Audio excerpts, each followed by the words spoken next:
Hello, good morning. Good morning sa inyong lahat.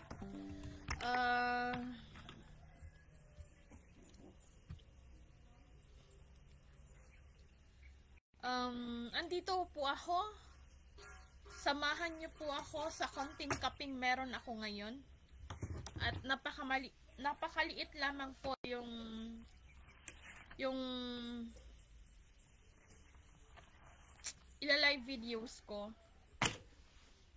OFW po to, galing sa papuntang Singapore.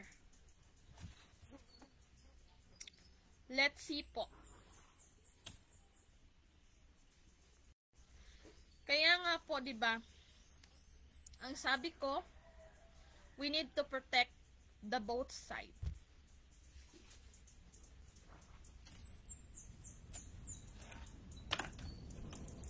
Okay po. Let's begin po.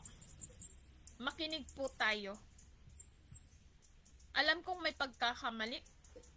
Both side din po siguro. Both side. Let's see.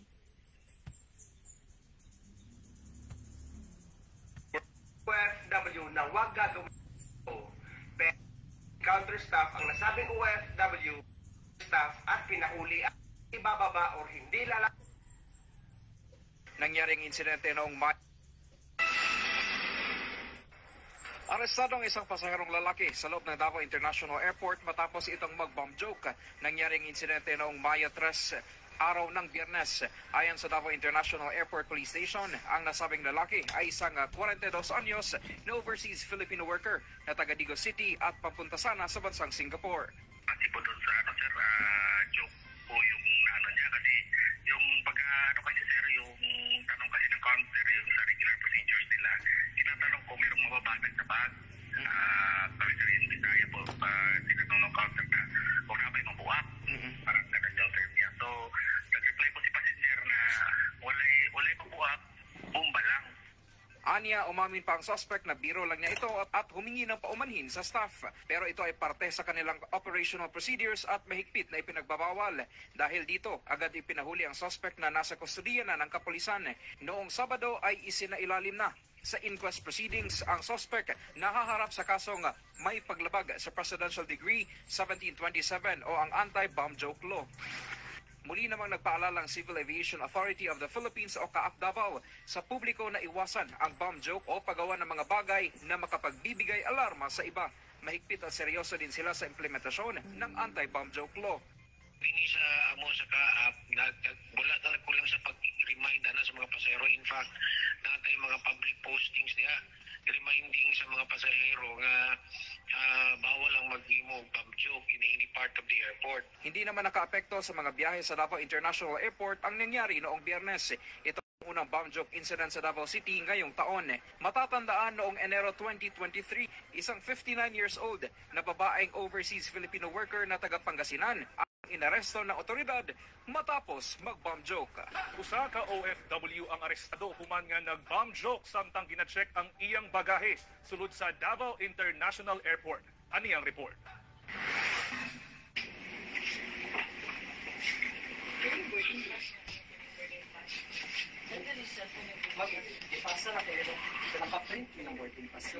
Sa eksklusibong video gikan sa Davao International Airport Police Station, makita ang pag-aresto sa usa ka pasahero sulod sa Davao International Airport niadtong Biyernes sa hapon.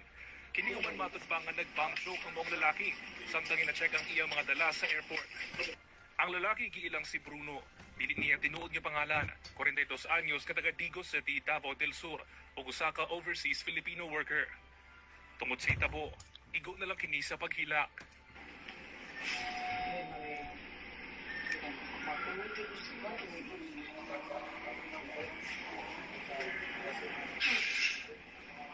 Sa investigasyon sa Davao International Airport Police Station, padulong matod pa sa Singapore si Bruno aron mobalik og trabaho human kini nagbakasyon sa Pilipinas. Dihang nag-check-in na kini sa iyang bagahe, gipangutana matod pa kini kung adunay mabuak sa iyang gamit. Nito bag matod pa kini nga wala, apan bomba lang. So, gipangutana ni counter na sir nabay mabuak ani imong bagahe. Then out of nowhere, tubag siya sir na walay mabuak ma'am. Actually statement, wala ni mabuak ma'am, bomba lang. So, si Counter mismo, gibawi po niya last, joke lang, sorry po, niya na siya. So, si Counter na mismo, ning-react na si Counter. Ning kanina rin, nagpaano na sila o representative nila. Hinoon, wala matod pa kini resulta sa pagka-delay sa ubang flights. Kaganihang buntag, gisulayan sa GMA Regional TV 1 Mindanao nga makahinabi ang lalaki. Apan wala na kini muhatag og pahayag. Samtang anaan sulod sa prisuhan sa police station. Ilawom sa Presidential Decree 1727, ginabawal ang bomb jokes o false bomb threat. Niadtong Sabado, gipasakaan na og kaso ang suspect. Kung mapamatud-an nga dunay kalapasan sa mong balaod ang usa ka individual, pwede kini mapriso og 5 ka tuig og 40,000 nga multa. Kaya guys, wag natin gagawin biro.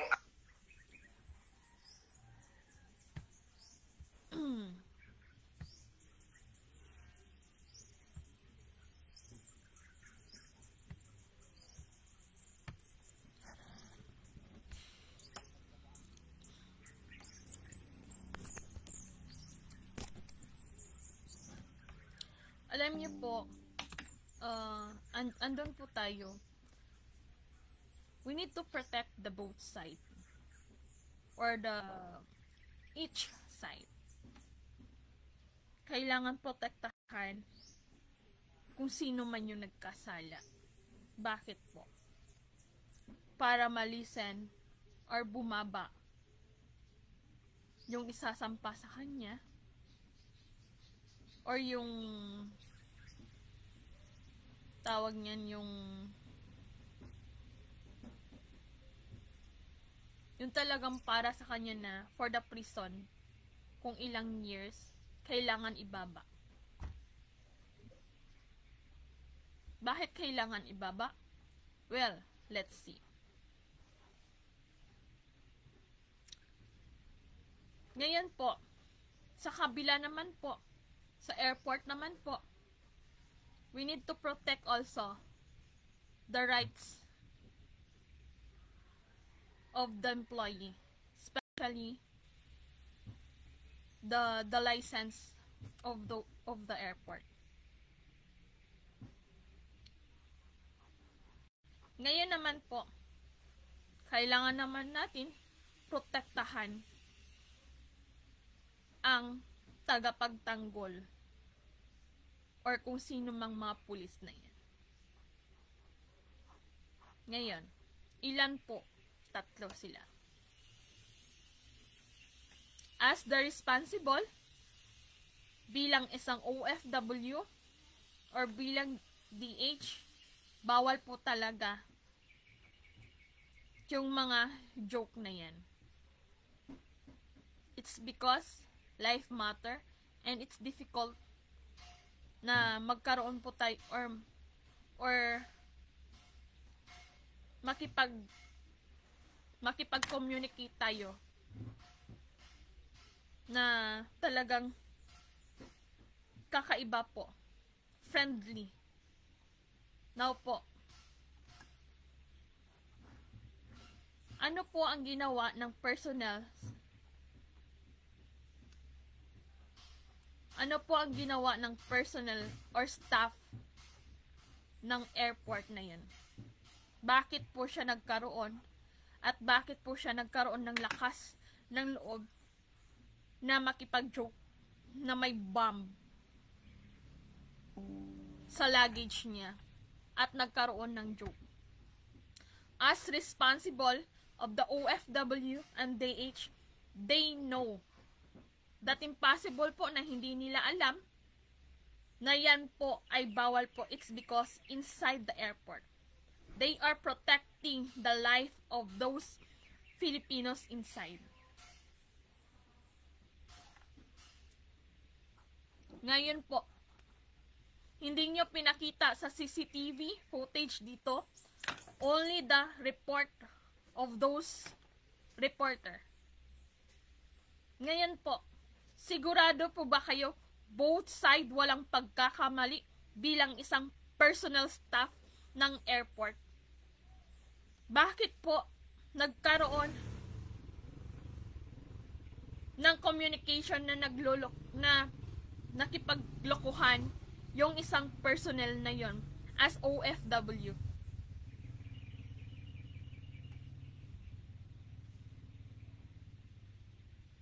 we need to protect the three side po.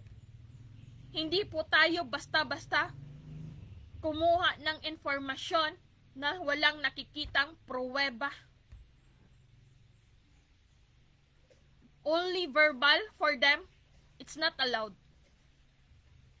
How they protect us, OFW side, or domestic helper side, or tourist side, or kung ano mang pumapasok dyan, labas-pasok sa ating bansa. Pinapakita nyo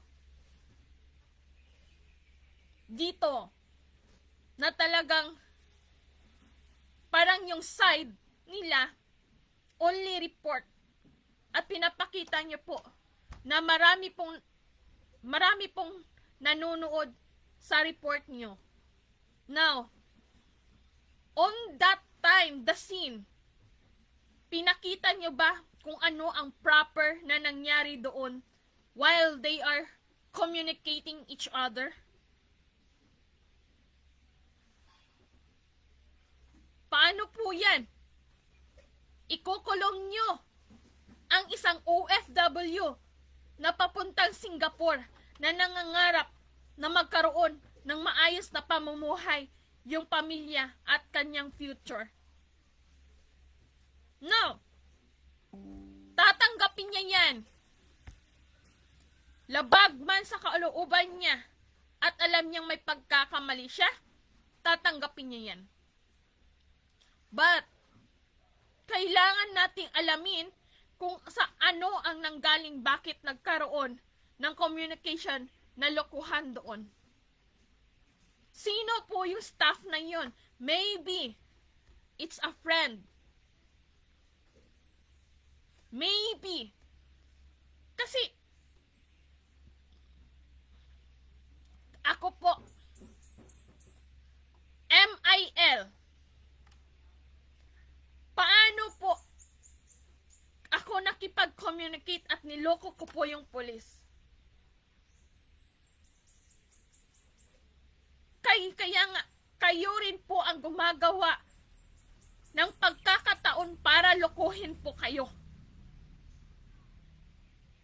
Now, ipakita niyo po sa taong bayan kung sino po talaga ang may pagkakamali. We need to protect the side, each side, not only by verbal. Kaya nga, how we protect the side, each side, if only verbal. Now, sasabihin nyo,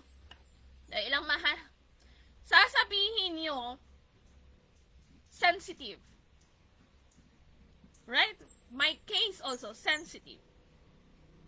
Sensitive. Who is the complainant? Them. At sino po yung kino-complain? Him.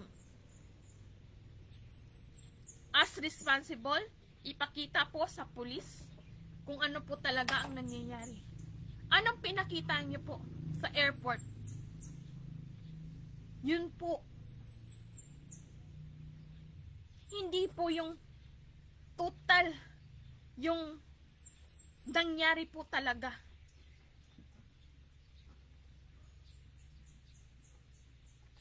Paano po proprotektahan pag ganun po? Basta-basta lang kayo kukuha. At yung OFW kukunin nyo at dadalhin nyo sa presento. Ngunit hindi nyo alam kung ano talaga ang main reason bakit nagkaroon ng ganong joke yung taong yun. Pinakita ba sa iyo, Sir Police, kung ano ang nangyari doon mismo? Bakit nagkaroon ng komunikasyon na ganon?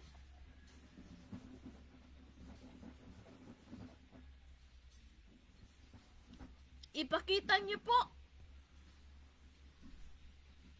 para protektahan ang bawat Filipinong nagkaroon or talagang wala namang problema pag nagkaroon talaga ng pagkakamali ang OFW. Nandyan na. Pero kailangan yung alamin kung ano talaga ang proper na responsibilities and duties. Huwag hulang basta-basta kumuha ng galing sa bunganga as verbal.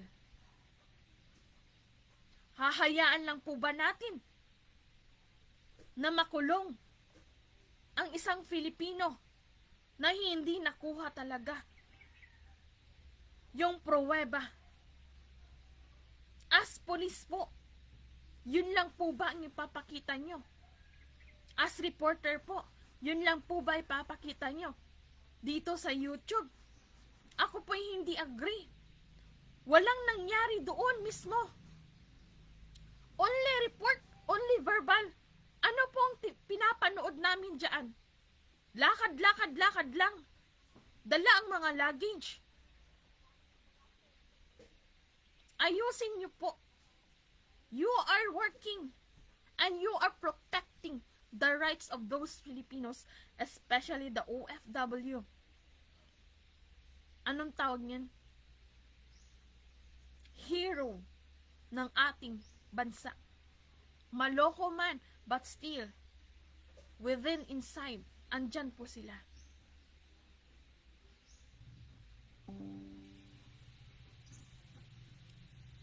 Kaya nga ako'y nagtataka sa inyo. Kailangan tulad ko. Without tawag niyan. Walang pruweba. Paano po yung rights bilang isang OFW pag ganun po kayo? Domestic helper. Paano po? Paano nyo makukuha ang rights and human rights pag ganun din po kayo? Hindi nyo ba pinag-aralan yan? Kung ano dapat ang proseso bilang isang tagapagtanggol ng ating bayan, ng ating bansa, tagapagtanggol ng ating mga Filipinos na nangangailangan?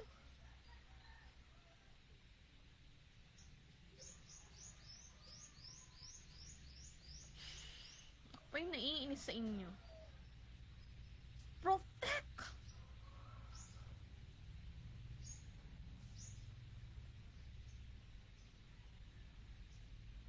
Salamat po sa lahat-lahat. Yun lamang po ang gusto kong iparating sa inyo.